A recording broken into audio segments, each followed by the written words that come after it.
emizanene y'ikampuni y'amakuru ya Vision Group ezanire arimo Rwampara yale ebasingire gore ibirarubusha bwerantare ebatire gore ibiraryemwe bagure kikazi na Akazire products busharubusha kandi gisband gore emwaryemwe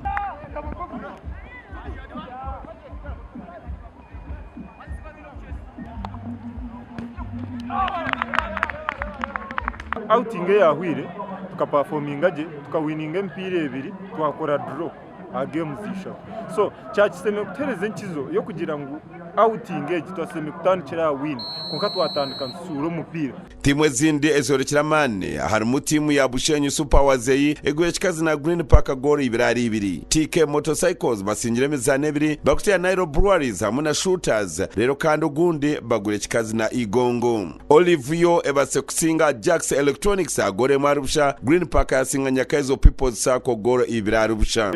Bushenyu Super Wazeyi association kan training eburizo Bushenyu mchayi abantu bona bo areba bona makora kandi zo mwazo terunana Bushenyu achayi training sonje zo kureba ngo okwatagana kwanguhi yene team ni yakuberi hansi konka win inenge yo kwongera mu moral shuware out engage area man munonga ahabo kuba buri muntu noreba ngo kwija ataho challenge hatu wari bakazayigonga zitwire ntutere nyuma yije yaturemera umunonga kureba ngo yabasa kuturemesa ubonero ngo kugira ngo abazana bito bamwe babatano abo kuba company yitukora ne yabasaho sawo mu baba account